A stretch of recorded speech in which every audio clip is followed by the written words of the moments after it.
نبی صلی اللہ علیہ وسلم نے فرمایا قرآن سفارش کرے گا اور اس کی سفارش مانی جائے گی.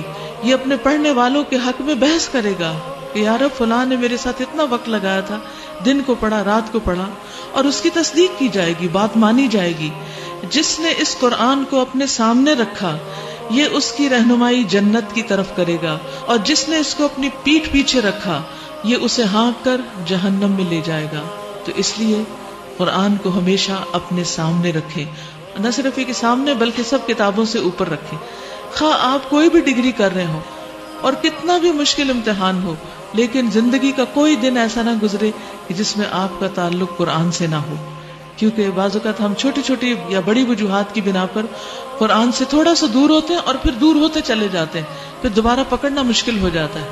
تو اس لیے جو لوگ بھی قرآن سے تعلق رکھیں وہ مستقل بنیادوں پر رکھیں، چاہے ایک آیت ہو، چاہے 2 آیتیں ہوں، چاہے اس کو سمجھ کے پڑھنا ہو، چاہے روزانہ کی تلاوت ہو. ہماری زندگی کا ہر دن قرآن کے ساتھ ہو. ورنہ قرآن خود اور رسول صلی اللہ علیہ وسلم خود اپنی امتی کے حق میں گواہی دینے کے بجائے خلاف دیں گے کہ میری قوم نے قرآن کو چھوڑ دیا.